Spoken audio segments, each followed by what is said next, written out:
Welcome to horror studio. Story updates के लिए bell icon को प्रेस कर लें और मेरे चैनल को सब्सक्राइब कर लें। सारा की शादी मुजीब से हुई थी। सारा अपने सास ससुर जेठ जेठानी के साथ घर में रहती थी।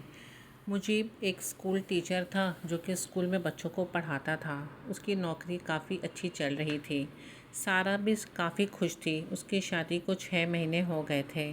एक दिन मुजीब घर आता है और अपनी अम्मी को और सारा को खुशखबरी सुनाता है। वो कहता है कि अम्मी, मेरी प्रमोशन हो गई है, लेकिन मुझे दूसरे शहर जाना होगा, वहीं रहना होगा। मुजीब की अम्मी उससे कहती हैं कि बेटा, ये शहर छोड़कर अनजान शहर में तुम कहाँ रहोगे। मुजीब कहता है, आप फ़िक्र ना करें, स्कूल वालों ने मुझे एक मकान भी अलॉट किया है, इसीलिए मैं सारा को अपने साथ लेकर जा रहा हूँ कि वो वहाँ मेरी देखभाल कर सकेगी। मुजीब की अम्मी उससे कहती हैं, बेटा, लेकिन अभी तुम्हारी शादी को 6 महीने ही हुए हैं। तभी सारा भी पीछे से कहती है, मुझे नहीं जाना यहाँ से, मुझे यहीं रहना है। मुजीब उससे कहता है कि ये क्या बात हो गई, मैं जहाँ जाऊँगा तुम्हें वहाँ मेरे साथ जाना पड़ेगा। सारा कुछ नहीं कहती क्योंकि वो थोड़ी सी शर्मीली भी रहती है और वो ज़्यादा मुँह नहीं लगाती किसी के भी सामने। वो मुजीब की बात मान जाती है। अगले दिन मुजीब सारा से कहता है कि बस पैकिंग करना शुरू करो, हम लोग को 2-4 रोज़ में ही यहाँ से निकलनी है।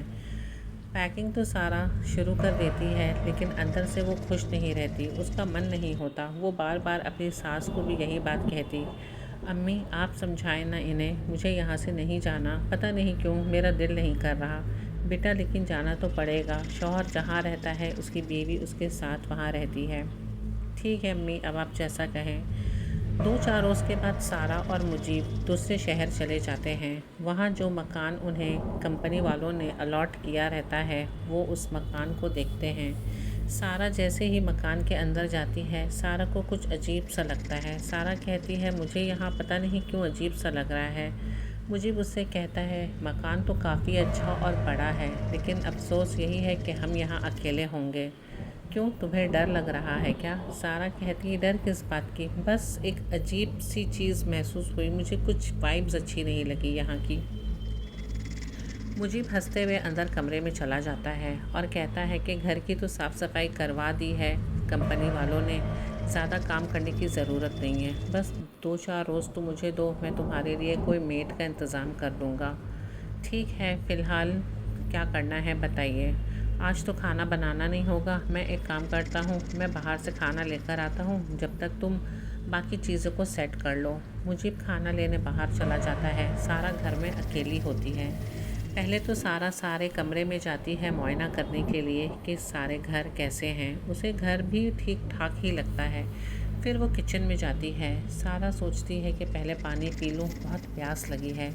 सारा जैसे ही मटके की तरफ बढ़ती है तो वहाँ मटके में पानी नहीं होता। सारा यही सोचती है, कंपनी वालों ने तो कहा था कि घर में हर चीज़ मौजूद होगी और यहाँ तो पानी ही नहीं है। फिर जैसे सारा अपने हॉल रूम के तरफ जाती है तो उसे अचानक से किचन से कुछ आवाज़ आती है, और जब वो वापस किचन में जाती है तो वो देखती है कि मटके से पानी गिर रहा होता है। सारा थोड़ी देर के लिए शॉक्ड हो जाती है कि अभी तो मटके में पानी नहीं था, अब मटके से पानी चू रहा है, ये कहाँ से आया। फिर जब वो मटके के अंदर देखती है तो वहाँ पानी भरा हुआ होता है। उतने में ही डोर बेल बजती है। सारा दौड़ कर जाती है दरवाज़ा खोलने के लिए। मुजीब खाना लेकर आ चुका होता है। वो मुजीब से ये बात शेयर करती है। मुजीब हंसता है, कहता है, सफ़र की थकान हो गई है तुम्हें, इसी वजह से ऐसा हुआ है, कोई बात नहीं, चलो खाना खा लो और खाना खा के आराम करते हैं। अब कल से मुझे भी काम पे जाना होगा और घर में तुम्हें ही देखना होगा। ये दोनों खाना खाकर अपने रूम में सोने के लिए चले जाते हैं। कुछ दिन तो सब कुछ बहुत अच्छा चलता रहता है, लेकिन अचानक एक दिन सारा घर पे अकेली होती है। तभी दरवाज़े पे कोई नॉक करता है। सारा दरवाज़ा खोलने के लिए जाती है तो वो उसके सामने एक भयंकर शक्ल वाला एक बूढ़ा आदमी खड़ा रहता है, जिसकी एक आंख सादा और एक आंख काली होती है। वो उसे देखकर थोड़ा डर जाती है। वो आदमी उससे कुछ नहीं कहता, वो चुपचाप उसे घूरता रहता है। सारा अपने मन ही मन में सोचती है कि शायद ये भिखारी है, ये खाना लेने के लिए आया है, इसे खाना की ज़रूरत है। वो उसे रुकने के लिए कहती है और वो किचन में खाना लेने के लिए चली जाती है। लेकिन जब सारा किचन से खाना लेकर वापस आती है तब वो आदमी दरवाजे पे नहीं होता। सारा अपने आप से बातें कर रही होती है कि शायद मेरी वजह से वो वापस चला गया, मुझे ही खाना लाने में देर हो गई। सारा को मन ही मन में बहुत बुरा लग रहा था। वो यही सोच रही थी कि बेचारा वो गरीब खाना लिए बगैर ही चला गया। सारा अपने कमरे में चली जाती है। तभी सारा को एक अजीब सी जली हुई बू आती है। सारा घबराकर पीछे देखती है तो कोई नहीं होता। मुजीब शाम को घर आता है तो वो उस मुजीब को सारी बातें बताती है कि आज एक फ़कीर आया था, मैं उसे खाना देने में देर कर दी और वो खाना लिए बगैर ही चला गया। लेकिन एक बात बताऊं आपको, वो देखने में इतना डरावना था कि मुझे उसको देखते ही मैं एकदम सहम से गई थी। चलो कोई बात नहीं, गरीब लोग ऐसे होते हैं जो बहुत दिन से खाना वाना नहीं खाया होगा। नहीं नहीं, उसकी आंखें भी दो किस्म की थी। उसकी एक आंख सफ़ेद थी और दूसरी आंख काली थी। तुम इतना क्यों सोचती हो सारा? तुम दिन भर घर में अकेली रहती हो, फिजूल की बातें सोचती रहती हो। चलो मैं थक गया हूँ, खाना लगाओ जल्दी, मुझे नींद भी आ रही है। ये कहकर मुजीब खाना खाता है और फिर अपने कमरे में सोने के लिए चला जाता है। आधी रात को जब वो दोनों सो रहे होते हैं तब अचानक सारा को सपने में वही आदमी दिखता है। वो सारा के सामने आकर खड़ा हो जाता है और कहता है, मैं तुम्हें लेने के लिए आया हूँ, तुम्हें मेरे साथ चलना होगा। सारा ज़ोर से चीख मारते उठती है। मुजीब उठ कर के उससे पूछता है, क्या हुआ, कोई बुरा सपना देखा क्या? मैंने सपने में उसी आदमी को देखा, उसी बूढ़े डरावने आदमी को। मुजीब कहता है, हद हो गई सारा, तुम्हारे जहन में वही घूम रहा है क्या? वो सपना था, कुछ नहीं, सो जाओ। मुजीब ये कहकर उसे भी कहता है सोने के लिए और खुद भी सो जाता है। सुबह को सारा काफ़ी डिस्टर्ब रहती है। वो नाश्ता भी लगाती है तो काफ़ी चुपचाप रहती है। मुजीब उससे कहता है कि तुम सारे दिन घर पे होती हो, फिजूल की बातें सोचती हो, क्यों नहीं आस पड़ोस में कहीं चली जाती हो या कहीं बाहर चली जाओ शॉपिंग करने के लिए, थोड़ा मन भी बहल जाएगा तुम्हारा। सारा मुजीब से कहती है, शायद आप ठीक कह रहे हैं, घर में बैठे बैठे मैं शायद होम सिक हो गई हूँ। ठीक है, मैं कोशिश करूँगी। मुजीब अपने काम में चला जाता है। सारा अपने घर के सारे काम करके बाहर जाती है और वो यही देखती है कि इस इलाके में ज़्यादा मकान तो है नहीं, सिर्फ एक ही दो घर है। वो घर के पास जाती है और दरवाज़े पे नॉक करती है। एक मकान से एक बूढ़ी औरत निकलती है और वो सारा से पूछती है, क्या हुआ बेटा, कुछ चाहिए तुम्हें? आंटी, मैं यहाँ पे नई आई हूँ और ये सामने वाले मकान में रहती हूँ। ये सामने वाले मकान में? जी हाँ। अच्छा। वो उसको अंदर बुलाती हैं और सारा को पानी पिलाती हैं और उससे पूछती हैं कि तुम कहाँ से आई हो, तुम किसके साथ रहती हो और कौन कौन है घर में। सारा इंट्रोडक्शन देने के बाद वो सारा से कहती हैं कि बेटा, तुम्हें ये मकान किसने बताया रहने के लिए? तब सारा बताती है कि मेरे हस्बैंड टीचर हैं स्कूल में और उन लोगों ने ही ये मकान दिया है रहने के लिए हम लोगों को। बेटा, मैं तुमसे कुछ और तो नहीं बोलूँगी, लेकिन यही बोलूँगी कि तुम ये मकान बदल दो, ये मकान ठीक नहीं है। ठीक नहीं आंटी, मतलब आप कहना क्या चाहती हैं? मैं बस यही बोलूँगी कि तुम अपने शौहर से कहना कि वो ये मकान बदल दे। जितनी जल्दी से जल्दी हो सके तुम लोग यहाँ से हट जाओ, बहुत पुराना मकान है ये। सारा इन बातों को नज़रअंदाज कर देती है और उस आंटी से बहुत ढेर सारी बातें करती है। उसके बाद फिर सारा घर आ जाती है। उस दिन सारा को थोड़ा बेटर फील होता है, वो खुश भी रहती है। मुजीब जब घर आता है तो सारा को हंसते देख वो कहता है कि मैंने कहा था ना, घर में रहते रहते तुम्हारा दिमाग ब्लॉक हो गया है, थोड़ा बाहर निकला करो तो तुम्हें भी अच्छा लगेगा। सारा मुजीब से कहती है, जी आप ठीक कह रहे हैं। दोनों रात को सो रहे होते हैं, तभी अचानक फिर से दरवाज़े पे नॉक होती है। सारा उठती है, मुजीब को उठाती है कि इतने रात को दरवाज़े पे नॉक हो रहा है, देखिए कौन है। मुजीब उससे कहता है, अरे कोई नहीं है, अगर कोई होगा तो दोबारा नॉक करेगा। लेकिन दोबारा नॉक करने की आवाज़ नहीं आती। मुजीब तो सो चुका होता है, लेकिन सारा को अब नींद नहीं आ रही होती। तब वो करवटें बदल रही होती है। तभी अचानक वो जैसे ही दूसरी करवट लेती है तो वो देखती है कि उसके सामने वही भयानक आदमी खड़ा होता है और वो सारा को कहता है कि तुम मेरी हो, मैं तुम्हें लेने आया हूँ और मुझसे तुम्हें कोई भी जुदा नहीं कर सकता।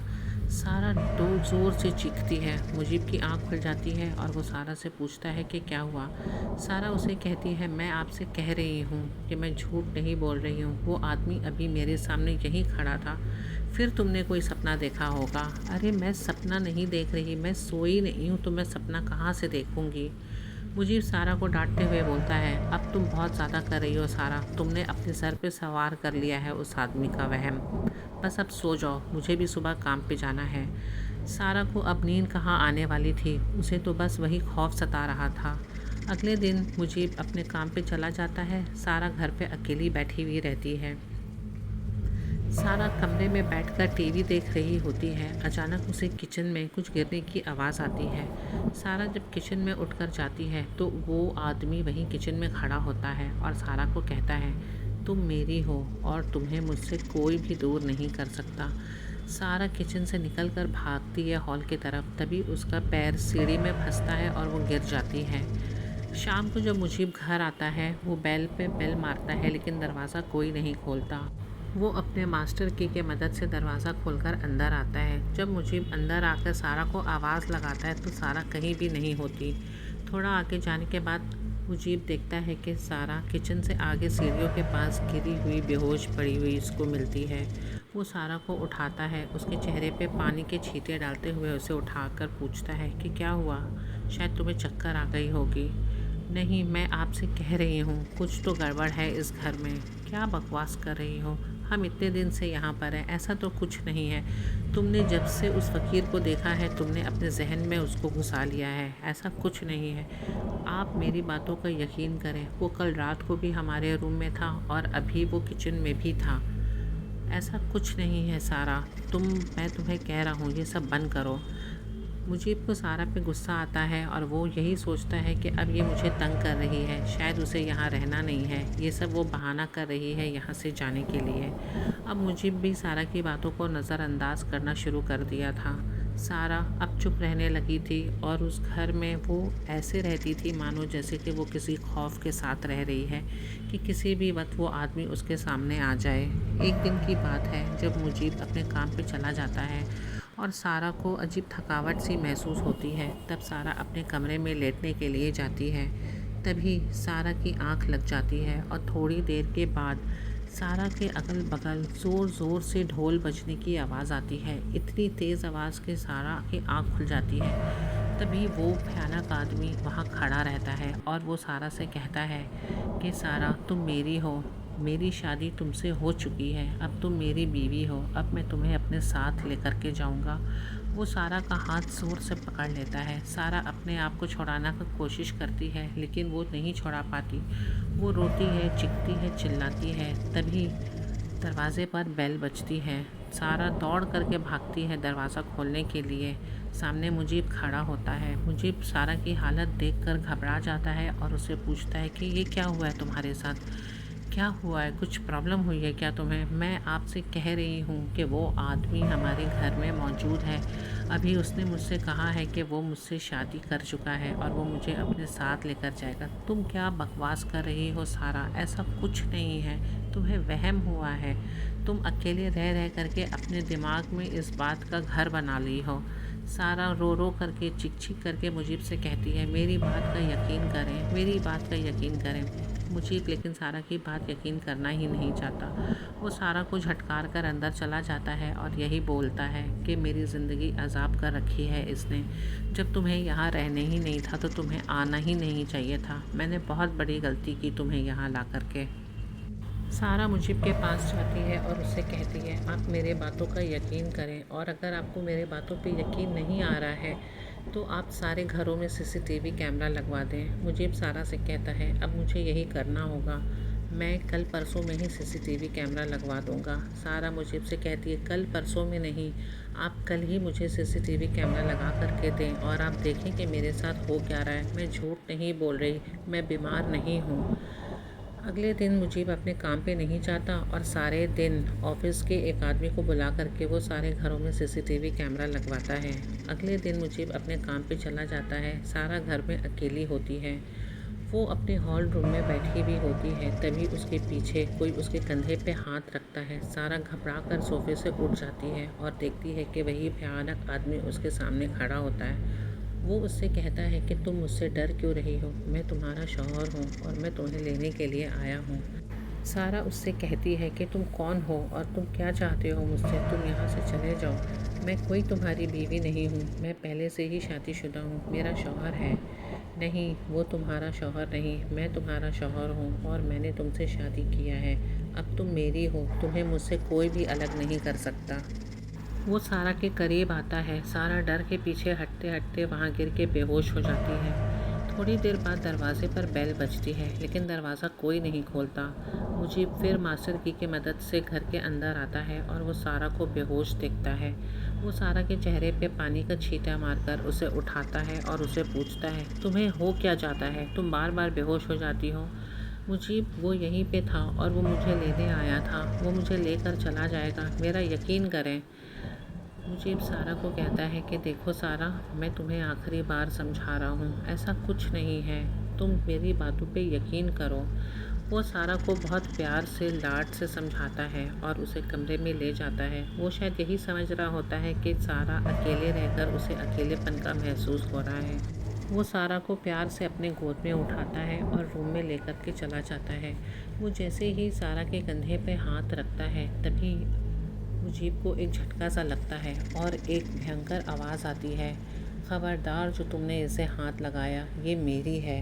मुजीब भी ये बात सुनकर बहुत दंग रह जाता है। उसकी आंखें फटी की फटी रह जाती हैं। ये आवाज़ किसकी है? तभी सारा कहती है, मैं कह रही थी ना आपसे कि कुछ तो है इस घर में, लेकिन आपको मेरी बात पे यकीन नहीं था। तभी भी मुजीब ये बात मानने को तैयार नहीं था। वो यही सोच रहा था कि शायद ये मेरे भी वहम है। वो फिर सारा के हाथ को अपने हाथ में लेता है और अब उसके करीब आने की कोशिश ही करता है। तब ज़ोर से मुजीब को कोई बिस्तर से उठाकर नीचे पटक देता है। तब मुजीब सोचता है कि सही में कुछ न कुछ तो गड़बड़ है। वो सारा से कहता है कि ये सब क्या हो रहा है सारा। सारा उससे कहती है कि अगर मुझे समझ में आती तो मैं आपसे क्यों बोलती। वो भयंकर शक्ल वाला आदमी वो बार बार मेरे सामने आता है। आप मेरा यकीन माने, वो मुझसे कहता है कि वो मुझसे शादी कर चुका है और वो मुझे अपने साथ लेकर के जाएगा। मुजीब को कुछ समझ तो आ रहा था, लेकिन वो पूरी तरीके से इस बात पे यकीन नहीं कर रहा था। तब सारा मुजीब से कहती है, मैं आपसे पहले ही कह रही थी कि मुझे यहाँ नहीं आना है, लेकिन आपने मुझे ज़बरदस्ती लेकर के आया यहाँ। मुजीब गुस्सा हो जाता है और सारा को एक ज़ोर से थप्पड़ लगाता है और वो ये कहता है कि तुम खुद भी पागल हो रही हो और मुझे भी पागल कर रही हो। तभी अचानक वो जिन मुजीब के अंदर आ जाता है और मुजीब की आवाज़ बदल जाती है। वो मुजीब के अंदर आकर मुजीब को सारी बात बताता है, मैं जिन हूँ और मैं यहीं रहता हूँ और ये मेरी बीवी है, इसे कोई हाथ नहीं लगा सकता मेरे अलावा।